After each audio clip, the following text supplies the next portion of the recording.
Bikini teen Marley vanishes from a party boat at Sex Rock. In the last hours, a gruesome discovery. But now we're hearing nobody on the boat. At least 10 people remembers what happened to Marley. Good evening. I'm Nancy Grace. This is Crime Stories. I want to thank you for being with us.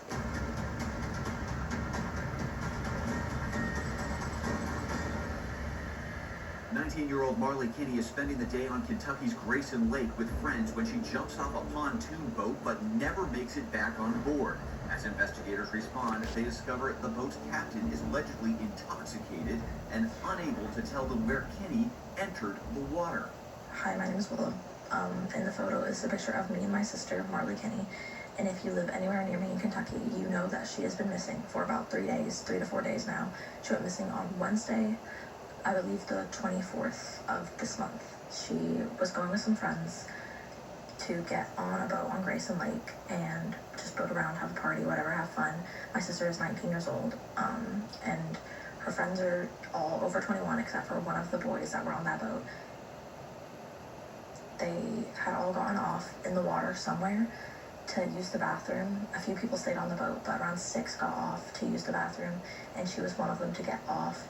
And they had all gone back on and were driving away, and they realized that Marley was not on the boat. One of the girls said, "Where's Marley?" and realized she was not there. Interesting, because reports tonight are that no one remembers anything that happened. That from our friend Will Lovely Y on TikTok. That is Willow, Marley's sister. How can someone disappear from a party boat with at least 10 people on it and nobody knows what happened? Joining us an all-star panel to make sense of what we are learning right now, but in the last hours we learned the body of this young girl, after multiple days searching, has been found. Susan Hendricks joining us, investigative journalist, author of Down the Hill, My Descent into the Double Murder in Delphi. Susan, thank you for being with us tonight. First of all, just tell me about the discovery of the teen girl's body. Yes, there had been searchers, Nancy, for several days using sonar, diving in that area. The bad weather kind of hindered that a bit, but they did discover, sadly, her body yesterday afternoon, Sunday that is, around 3:45, so 5 days after she was reported missing. And sadly, we heard from her sister, the worst outcome she could imagine. But so many questions and a gap in the timeline. But I think to the pontoon boat, they don't go very fast. How did this happen? And will we find answers from the people on the boat? A pontoon boat. Significant that the party boat we're talking about was a pontoon boat. Straight out to Ben Durbin joining us out of Virginia Beach, emergency response diving instructor, police diver, emergency services diver. There's a big difference in a pontoon and a speedboat, which makes it even more difficult for me to believe, Ben Durbin, that nobody knows what happened. You're absolutely correct. A pontoon boat is a flat boat. It's great on lakes. Not known for their speed, just like you said, but you can put a lot of people on them. So if they had 10 people, like you said, they get crowded. That boat would get crowded with 10 people on it. And if somebody was standing on the bow there, looks open, if you hit the throttle, somebody could fall off. If somebody's behind, they could fall off.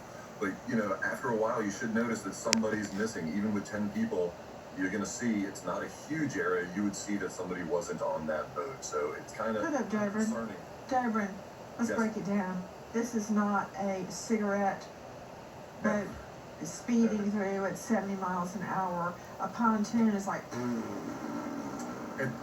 It's a party boat. It's exactly what you said. It's a party boat. It's designed for you to kind of chug along at a nice speed with your friends. Some of them were having cocktails, obviously, including the driver was having cocktails. So it's a party boat. It is not a speed boat. Why do you say it like that? Having cocktails. They were drunk, stinking, had a snootful, having cocktails. That brings to mind some elegant get-together in Manhattan, looking out over the city, having cocktails. BS, that is not what happened. And how can nobody notice that she's missing. That's what I don't get. I got another question. A shout out to Dr. Kendall Crowns joining us, renowned medical examiner out of the Fort Worth morgue. That's Tarrant County. Never a lack of business in the Fort Worth morgue. He is the host of a hit podcast, Mayhem in the Morgue, and he is an esteemed lecturer at the Burnett School of Medicine at TCU. Dr. Kendall Crowns, her body had been in the water for days. What kind of evidence does that destroy? So in individuals in water, especially in the summertime, because the water gets warmer, they begin to decompose in a more rapid manner. So after 4 days, she would definitely be in a moderate to severe stage of decomposition. She's going to have green discoloration, skin slippage, bloating from decompositional gases. Okay, slow down. Slow down. Dr. Kendall Crowns, okay. The rest of us are mere mortals. We're not esteemed lecturers at the Burnett School of Medicine. Can you go back and start with the word moderate? That's where you lost us. Okay. So moderate stage of decomposition is when most people think of decomposed bodies. That's the stage where they get dark green to light green in color. The skin starts breaking down and sliding off, and they also begin to swell up with decomposition gases that gives you the smell that everybody equates to decomposition. Also during this time period, the internal organs are decomposing as well. So the more muscular or fibrous organs like the heart, the prostate, the uterus, they'll stay intact, but the more soft organs, especially ones with deep digestive enzymes like the pancreas, will all start to become liquefied. The spleen liquefies, the pancreas liquefies, etc. As far as injuries are concerned, you'll still be able to find gunshot wounds, stab wounds if she broke her neck. Any of those findings can be found. But the other thing that can occur in a water death is whatever is in the lake too will start consuming her. Turtles and especially catfish. So they'll start chewing at the body, removing parts of the skin and things of that nature. The longer the body's in the water, the more destruction is done by the water creatures. Another thing that happens is there's a formation of a waxy soap-like substance called adipocere, and it's caused by bacterial action that takes the fat and forms like this waxy cast on the body as well. So you'll still be able to find injuries or signs of injuries, but there'll be a lot of things distorted by not only decomposition, but also fish and turtle scavenging. Straight out to Robin Dreek joining us, behavior expert, former FBI special agent. Let this sink in. Chief of the FBI Counterintelligence Behavioral Analysis Program. Chief of the FBI Counterintelligence Behavioral Analysis Program. Author of Sizing People Up, author of Unbreakable Alliances. You can find him at robin.dreek.com. Robin, I'm not buying what they're selling. How can there's at least 10 people on the party boat. A pontoon goes, 5 miles an hour? It barely goes. So they didn't notice she's missing? When I circle back to Dr. Kendall Crowns, I want to find out, can I still find bruises? Was her boyfriend on board? Did somebody punch her, hit her, throttle her? I don't know. Because somebody is not coming clean. You cannot have 10 people on the boat and not notice she's gone. That's BS. So, if that premise is true, then ergo, someone, if not more than one person, is lying. So I have to wonder, why is somebody lying? Yeah, what's really curious here, there's a lot of things curious, because we don't really know a whole lot yet. We're looking for wobbles, we're looking for deviations from what we normally expect in a tragic situation like this, and to me right now the silence is really deafening. We don't know what investigators have found, but having a bunch of young people not broadcasting out what happened on that boat is what's interesting. I'd be really curious right now about the last people that with her on shore, their relationships that they had with her. I'd be going through forensics, digital forensics, looking for unhealthy relationships and looking and seeing if I can identify someone with any anger issues, rage issues, because an organized assault on someone is very uncommon, but it might have been something that was more impromptu and opportunistic if it went down that road at all, because these things are tragic. And I think a lot of what we don't know is also because alcohol was the kerosene on the pit of stupid here, as always. Robin Drake, I see a lot of inconsistent, no, not necessarily inconsistent, conflicting words in what you just said. Number one, young people. They're in their 20s. They're not 12, 13, 15, 17 even. They're in their 20s, mid-20s, with jobs and lives. They know better. Why is some person, in just one person, lying to me and to the public? Why? I have to figure out why, because it's never good. A cover-up means there's something to cover up. Now, interesting, you mentioned alcohol. Don't care. Alcohol is not a defense, period. What I find really curious is when you said organized assault is rare. Bullies, frenemies, how many girls were on that boat that were jealous of her, that didn't like her? I don't know. I don't know the answer to that because they've all clammed up. But what do you mean by organized assault is rare? Yeah, when you have a group of people, if you're going to intentionally do harm and pre-plan it, it doesn't happen with large groups of people, because if you're going to do something like that, you want to get away with it. And the more witnesses you have, more people that you have to have on board to your plan, the more they fall apart, either before, during, and definitely after. And that's why we'll definitely get leakage if that was the plan.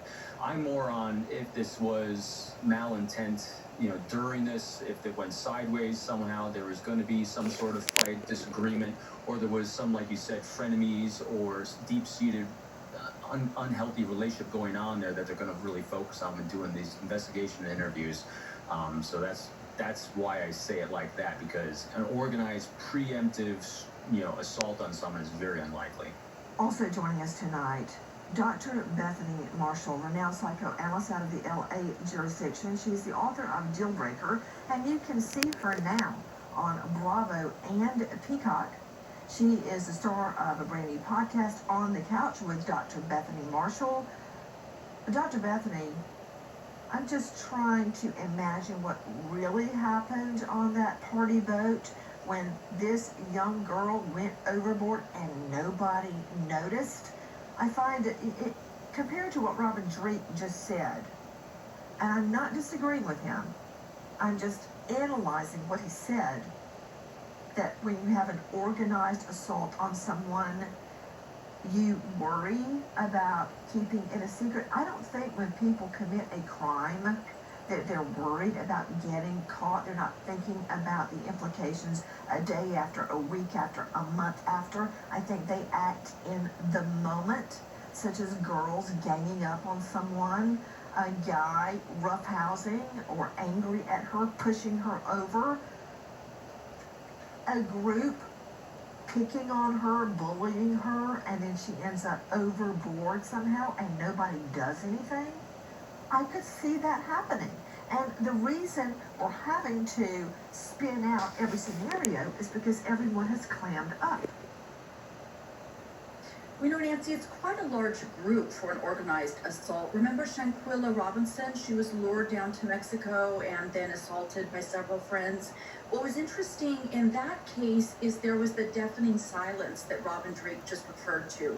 Nobody talked. Nobody called the mother. There was just, everybody just went into hiding. One of the perpetrators ran to his mother's house. So in this case, I think we human beings, we want to talk and we're extraordinarily curious and we love to solve mysteries. That's part of the human nature. So if in truth she went missing and absolutely nobody noticed it, those people who are on the boat are going to start talking to their mothers, their sisters, their schoolmates, spinning out theories. And then those people who have theories are going to talk to other people who have theories. And there's going to be these huge urban myths. And as Robin Drake talked about, a large forensic digital footprint. But there seems to be nothing. I was following the chatter online, and the only thing I could find was some rumor that her ex-boyfriend was on the boat with a new girlfriend. That's an unsubstantiated rumor, but the fact that that's all I could find tells me that everybody on that boat is colluding in some way. What is the collusion about? We can't know, but like you said, we have to follow every thread. Is the collusion that everybody was on mushrooms? They don't want their parents to find out, or their employer? Is the collusion that the girls got into a fight? Is the collusion that, somebody knocked her overboard and she was unconscious and everybody panicked and left? But I do believe there's not an organized assault, but there is a collusion. It's a little less nefarious, but it is that, again, that deafening silence that Robin referred to that makes me the most suspicious. Straight out to Sky Lazaro joining us, veteran criminal defense attorney. She works in both state and federal cases with Ray, Queenie, and Nebuchadnezzar. Sky, thank you for being with us. Now, you just heard Dr. Bethany Marshall parse words, split hairs, saying that it could have been a group thing, but not a collusion. Collusion doesn't take any serious period of time. They basically have to be in the act together, either bullying her, pushing her around. It could be one person, two people, three people, and then suddenly she's overboard and no one wants to rat out the other.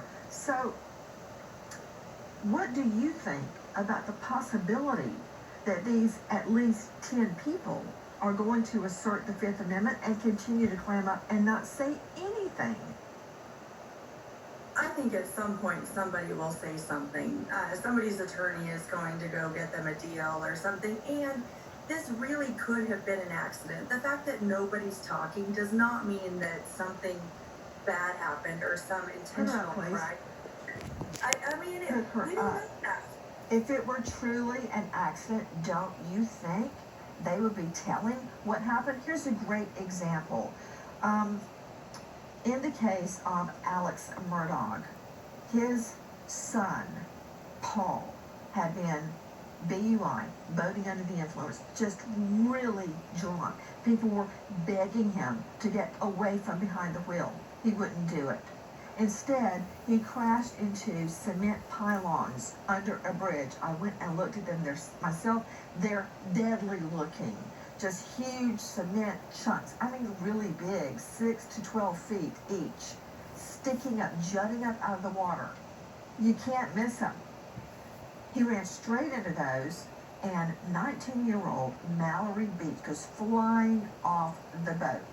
Well, even though Alex Murdaugh went to the hospital to speak to all the witnesses, telling them to lay low and he would represent them as if they had done something wrong, they told what happened almost immediately. That's not happening here. They're not talking. If it had truly been an accident, don't you think they would be saying that? Maybe, maybe not. I still think we need to know how she died. I mean, whether it was an accident or not, it still could be a crime. We know the guy driving the boat was drinking. He admitted it, that part at least. So, I mean, there could have been an accident. She could have gotten hit by the boat. Everybody could have panicked. I don't think it's that uncommon to see young adults who are already doing something they shouldn't be doing panic in a situation where something unintentional happens. Okay, the way you just spun that out means everything was just a big accident. If it were an accident, somebody would be talking. So they tried to circle back to where they thought they last saw her, and had asked other boats around if they had seen a girl, and no one has seen her. And when they got back to around where they thought the location was, she was nowhere to be found. They told me that they were screaming for her, yelling for her. They had looked for her. There is a few conflicting stories, but I don't even care about that right now. That from Will Lovely Y on TikTok, that is her sister. She may not be worried, Robin Drake, about conflicting statements, but I am. When I hear conflicting statements, there's a problem, there's a lie. Now, when you have a witness add on or embellish, that doesn't bother me. I really blame that on the questioner because they're not asking the right questions and getting the full story. So the person has to add on.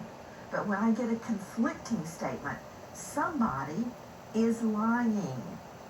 You can't really claim they had a different vantage point. They're all on a boat together. It's not that big. So why conflicting statements? And did you catch what the sister just said?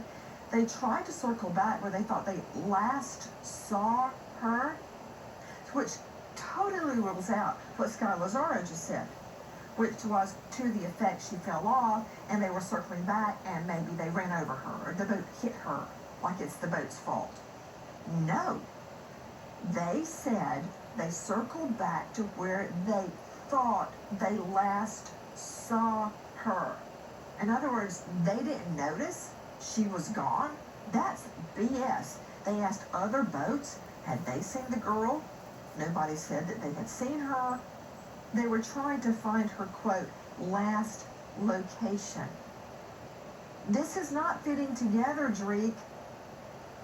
Yeah, the more we're looking at this, and especially since, you know, we keep talking about, you've got 10 people that are being silent right now, so they have a fear, and that's what deception is. There's a fear of sharing truth. There's a fear in sharing your agenda. And when you have collective 10 people fearing to share that, and interspersed with conflicting reports, that is interesting and troubling, especially when the only person talking is the one not on the boat, the sister. So she seems completely free to talk.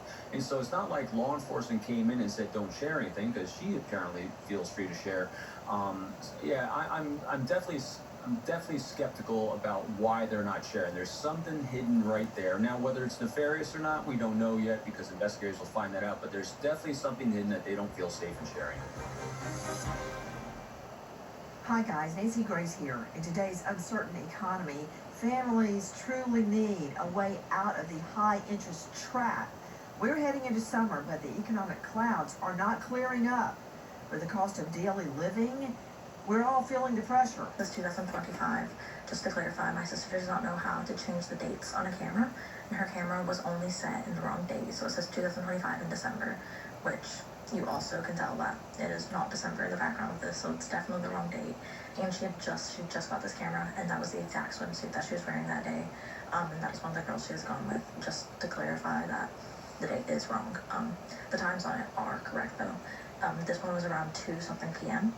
Here's the individual was at some point on a pontoon boat, and then later throughout that day it was identified that they were no longer on the boat.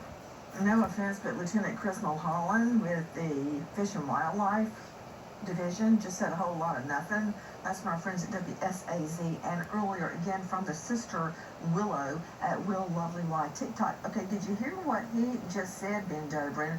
Ben Dobrin with me out of Virginia Beach, emergency response, diving instructor, and a lot more. Listen to this.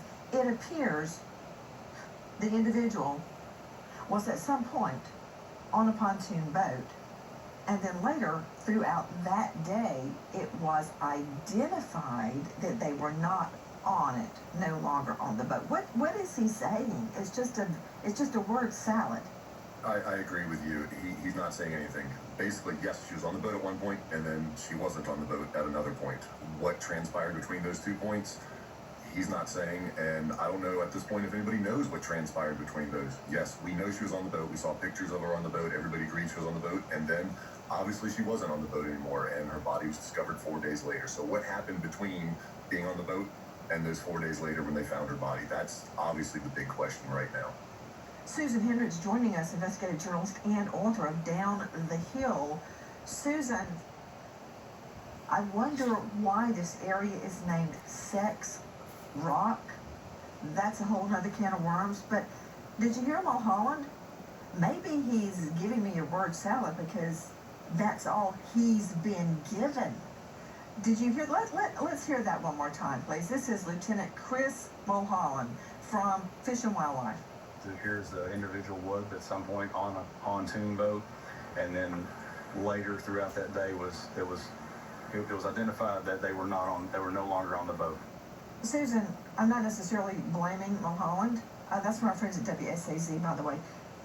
That may be all they have gotten out of the witnesses. So he's ambushed probably in that parking lot. It looked like a boat ramp area. What do you know? What do you know? And that's all he knows because that's all they're telling him. Yeah.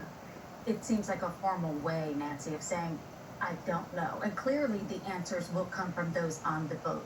According to Marley's sister, Willow, everyone on that boat was over 21 except one other boy under the age of 21. But she did say this, it stood out to me. There was a female teacher on that boat, and she wasn't quite sure. She said either in her 30s or 40s.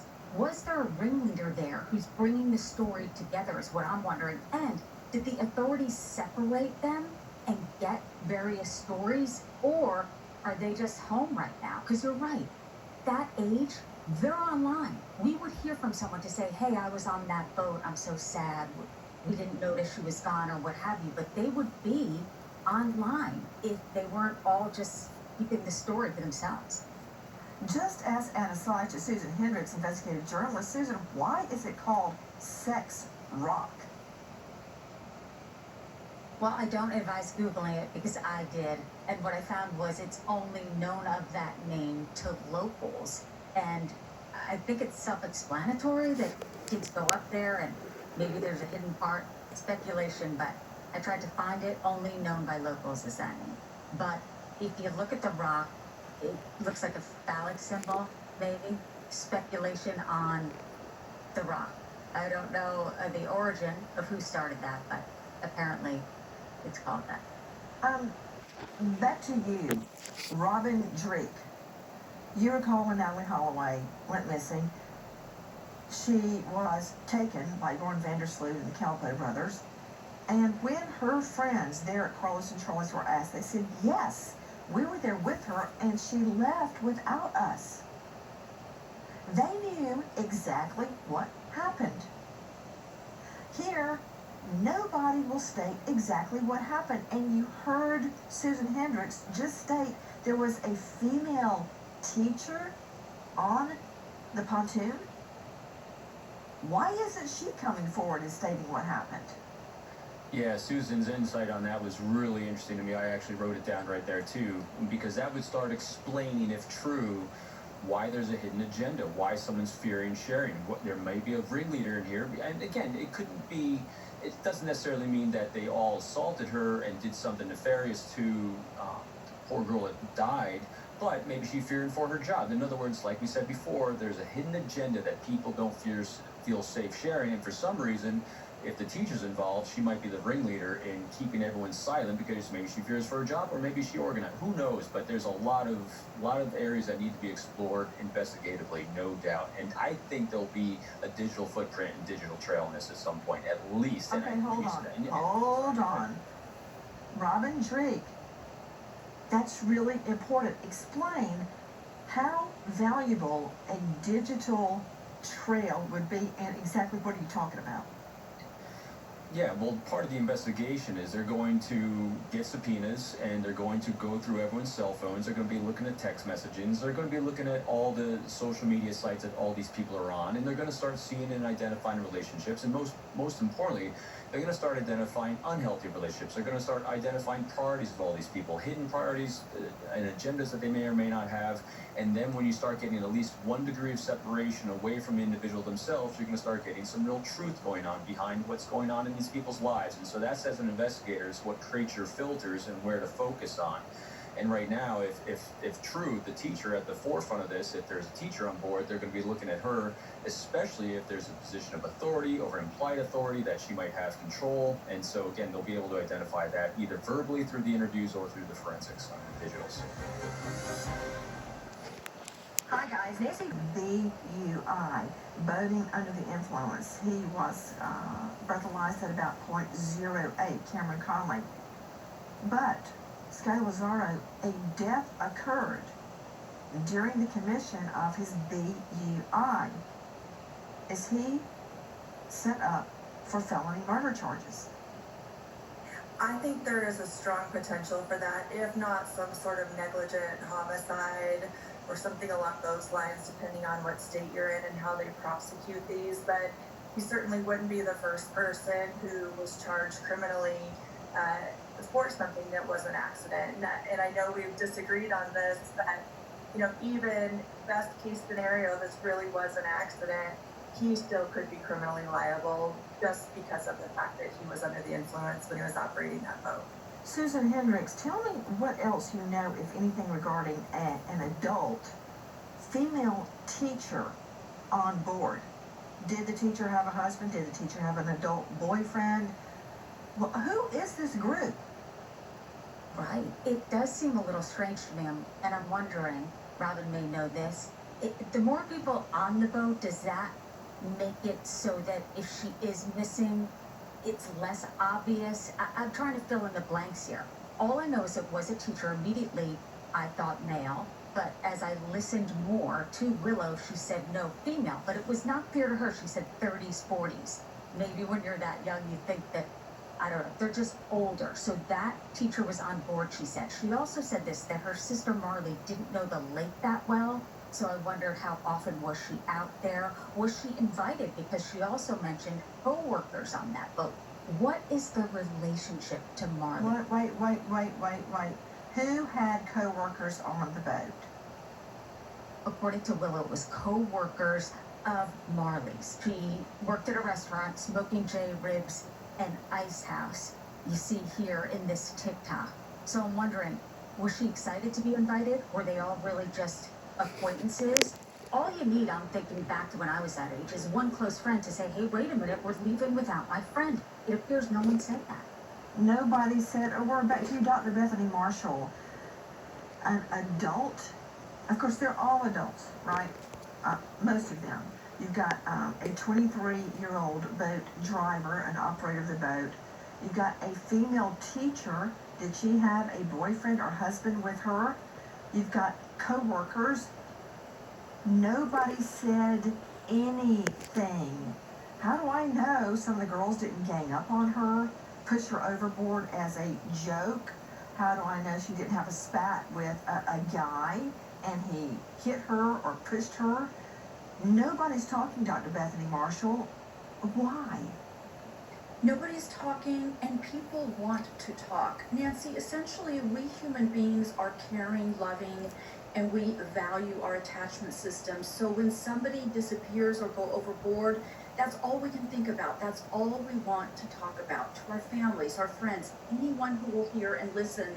And in this case, nobody is talking. It is so strange. My theory about the teacher, Nancy, good teachers are authoritative in a positive and beneficial way. In other words, if somebody went missing, the teacher would organize the group, go back to shore, call the authorities, and make sure everybody's okay. But why did a teacher not step forward? Why did she not step into the gap and say, hey guys, kids, we need to do something about this? Nancy, you and I have probably been Sunday school teachers, camp counselors. Even if there's an age gap of a few years, the person who's a little bit older wants to take charge of the situation, and this teacher did not do that. Dr. Kendall Crowns joining us, renowned medical examiner of Tarrant County and star of Mayhem in the Morgue podcast. Dr. Kendall Crowns, would bruises still be apparent on her body after that many days? And why didn't her body float to the surface? So often when someone drowns, they lose all the oxygen from their body and they inhale water. And that water coming in then makes them less buoyant and they kind of sink to the bottom of the river or lake or whatever they're in.